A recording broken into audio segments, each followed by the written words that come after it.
25వ తేదీ ఉదయం 10 గంటల ప్రాంతంలో మా దగ్గరలోని రామాలయం దగ్గర పిల్లలతో కలిసి ఆడుకుంటున్న బాబుని అంగన్వాడీ అయినటువంటి కుల్లాయమ్మ సెల్ ఫోన్ నందు బొమ్మలు చూపిస్తానని చెప్పి వాని చేయి పట్టుకొని స్కూల్కి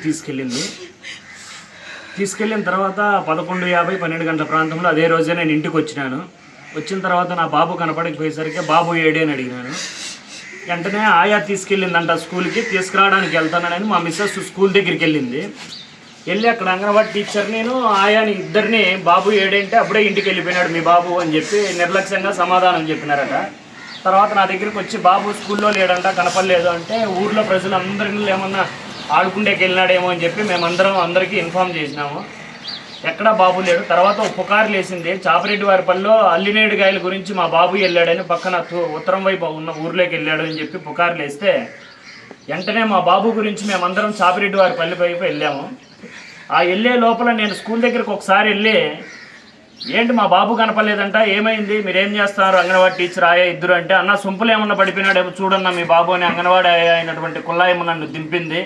అప్పటికి సొంపు నీళ్లు ఫుల్లుగా లేవు, 1.5 అడుగు లోపలికి కనపడే విధంగా ఇది ఒక గొయ్యి అనే విధంగా వానికి తెలిసే విధంగా ఉన్న సిచ్యువేషన్లో ఉంది. నన్ను ఇందులో పడ్డాడేమో చూడన్నా అంటే నేను దిగి కంప్లీట్గా ఎతికినప్పటికీ నా బాబు అందులో లేడు.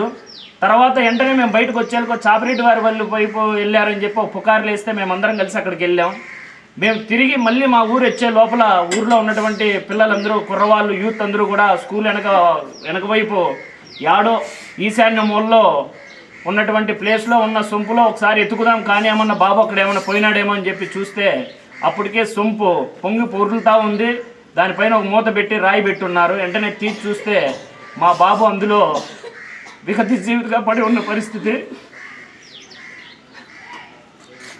వెంటనే మా బాబుని తలకల్లా హాస్పిటల్కి తీసుకెళ్ళాం. అక్కడ డ్యూటీ డాక్టర్ గారు అని చూసి బాబు ఆల్రెడీ చనిపోయారు అని చెప్పారు. మేము సొమ్మసిల్లి మాకు ఒక్కగానొక్క బిడ్డ, చిన్న బిడ్డ, 3 సంవత్సరాల బిడ్డని చాలా కిరాతకంగా అంగన్వాడీ వాళ్ళ నిర్లక్ష్యం వల్లే మా బిడ్డ ఈరోజు మాకు దక్కకుండా ఉన్న పరిస్థితి ఇది. తర్వాత వాళ్ళిద్దరిని అంగన్వాడీ టీచర్ని ఆయాని మేము 3వ రోజే మా బాబుని దానక్రియలు చేసేసారు. మాకు మతిస్థిమితం లేదు. ఆ రోజు రాత్రి 8 గంటల ప్రాంతంలో మా బాబుని పొడిచిపెట్టడం కూడా జరిగిపోయింది. 5వ తారీఖు 3 రోజులు పాలు పోసిన తర్వాత వాళ్ళిద్దరిని విచారిస్తే వాళ్ళు చెప్పిన సమాధానాలు మమ్మల్ని ఇంకా శోకసంద్రంలో ముంచినాయి. మేము బాబుని తీసుకొచ్చి ఇంటి దగ్గర వదిలిపెట్టామని వాళ్ళు చెప్పిన డిఫరెంట్ సమాధానాలతోటి మాకు అనుమానం వాళ్ళిద్దరే చంపేశారు మా బిడ్డనని లోకల్ తనకల్ పోలీస్ స్టేషన్లో కంప్లైంట్ ఎఫ్ఐఆర్ చేయించినాం. ఎఫ్ఐఆర్ చేసిన తర్వాత ఎస్ఐ గారు వెంటనే ఆర్ఎఫ్ఎస్ఎల్ పోస్ట్ మార్టం చేయాలి, చేస్తేనే మేము ఏదైనా విషయం చెప్పగలుగుతామంటే పూడ్చిపెట్టిన మా బాబుని 11వ తారీఖు బయటికి తీసి వాడిని కోసి వాని యొక్క పార్ట్స్ ఆర్ఎఫ్ఎస్ఎల్ ల్యాబ్కు పంపించాం. ల్యాబ్కు పంపించిన తర్వాత ల్యాబ్ రిపోర్ట్స్ కూడా వచ్చినాయి. మా బాబుని వాళ్ళు కొట్టిన తర్వాత వాడికి గోప మీద కొడితే వాడి చెంప అచ్చు కూడా ఇప్పటికీ వాళ్ళ ఏళ్ళ అచ్చులు కూడా మా బాబుకి స్పష్టంగా కనపడుతున్న పరిస్థితి. వాడి ప్రాణం బాగుముందే ప్రాణం పోయింది, చనిపోయినాడు, ఇంకా వీళ్ళకి విషయం చెప్తే మా మీదకి వస్తుందనే ఉద్దేశంతో ఆ పక్కన మూలలో ఉన్నటువంటి నిర్మానుష్యమైన ప్రదేశంలో మా బాబుని తీసుకెళ్ళి అందులో వేసి మూత పెట్టి రాయి పెట్టిన పరిస్థితి.